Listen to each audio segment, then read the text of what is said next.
Hello everyone. Creating your own coin used to be a big deal in EVM platform. There are few things that you need to worry about. Number one, knowing a little bit of programming. Even if you use Zeppelin, you still need to know a little bit, right? What mistakes you make and things like that. And not just the coding. Sometimes if you use configurable tools in a decentralized world or a centralized worlds provide a lot of application, they will allow you to create this, but there are a lot of problems associated with it as well. Security, right? You create the token, release it out, later on you realize you are being scammed, the token has somebody else has a control on the token and things like that, and you got to pay a huge fee. If you want to create a token in Accumulate, that's so easy.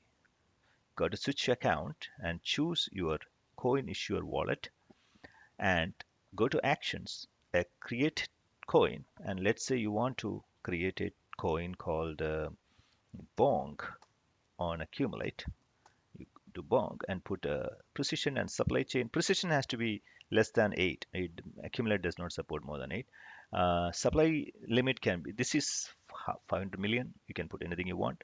Choose an ADI under which you want to create the token, the coin, and also choose corresponding signed by authority. Click on create new token.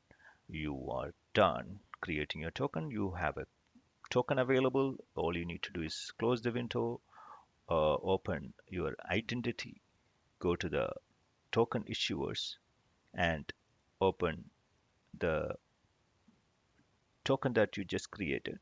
And you could see the details about the token here and almost done. Now we need to do one more step. After creating the token, you need to issue the tokens. So that's also really easy. You got to create token accounts first, right? To create the token. So first of all, you need to copy the token details, token URL, and that is this. You go here and you have seen your token details. This is your token URL, right? It's not Acme. This is your own token. Then you go to create token account, put a name for this, for example, bank bonk account, and you provide the token address here and create token account, right? Now it will create a token account for you.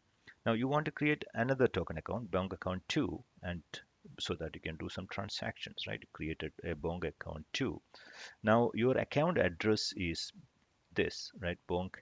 This is your token account. This is your account address. So your account address would look like this, right? This is your account address. This is your token account.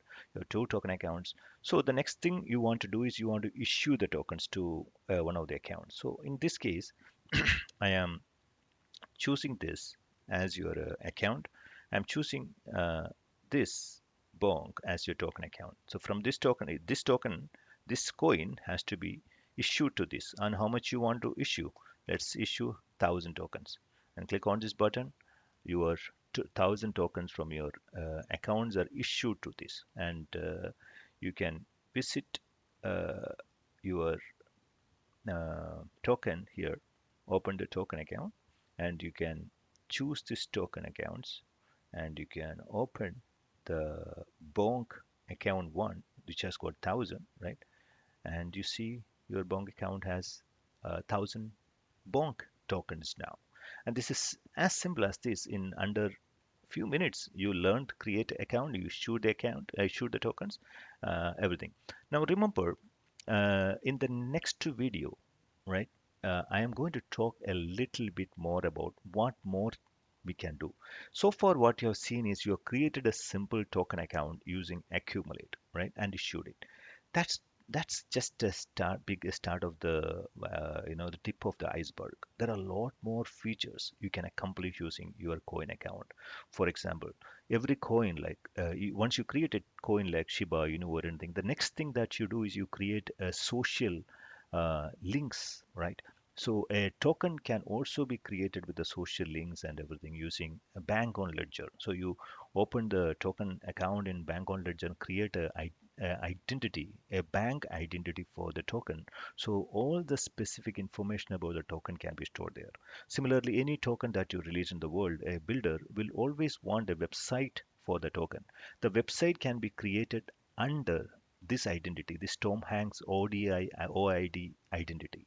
And the advantage is it's so cheap. In 10 minutes you can create your website. When you see a Koboto demo, you'll know how easy to build beautiful website using Koboto. But that's not the main reason why you want to use this tool to develop the website and social profiles and bank and every certificates for the icons and NFTs under the NFTs under the token, everything. There are many other reasons. One of the reasons is when you have a token, that token is managed by a group of people. That your token is not just managed by one individual. And many companies are struggling because the token is created, the token does not have a multi-sig, one person is managing everything, every other founder is worried. You don't have any of those problems here. All you need to do is set up a keybook under Tom Hanks and add all the founders into that. And for example, some founders have only 10% of the company's ownership or coin's ownership. In that case, you set up the keybook in a way that that person has got very small weightage on the voting process, right? So you can do all those things. Now, what you do is you create a sub identity and you create a key book for that sub identity and manage the website under the sub identity. But the sub identity people are different. For example, your IT team, the founders don't have access to the website. The IT team has got access to the website. And sometimes the IT team, everybody has access, they can do all the updates and everything, but the final submission of the transaction can happen only through you, right? That means you have a full access management implemented on your token within the blockchain. None of these things happens in Web 2, like EVM solution. All the EVM solutions that you see in the world today, all these things happen in Web 2. Right? They're saying things are in Web 3, but if you really look at so many process, so much processing, so much actions are happening in the Web 2 space rather than Web 3. The real native level transactions and native level things, access management happens very less. There is a lot of Web 2 involved in all those things. That means that you have to trust the Web 2 guy for to achieve all these things. But in this case, there's no smart contract to manage the multi-signature. There's nothing. It's direct, plain native transaction support using a keybook. That's the beauty about it. So just think about it. Sometimes you can also create the rewards tokens under this identity and manage it tied to this token. You can also create numerous NFTs under one of the sub identities and send that NFTs to people, right? So that people get a hold NFTs and prove they are part of this token ecosystem. And there are other options that are available. The NFTs can have three particular segments. One is a private segment that is owned by you, right? Called creator segment, and NFT. The same NFT, and I'm not talking about NFT collection. I'm talking about NFT. The same NFT can have a user segment where only users can write to that segment. It's basically a data account with the only user has access. And there's a shared segment only you and users can together update. And there is a exclusive shared segment where you and user will have to approve on every transaction. So both of you have to sign it, or multiple parties can sign it. So you can have multiple segments within an NFT, and all these NFTs are defined under your token. So look at it in a point of view, create just a token, and under the token identities you create lot more features and build a complete organization. And that's the power of the coin wallet and accumulate. Thank you for listening. I will come back with more detailed demonstration of how to do all these things that I explained using the coin wallet.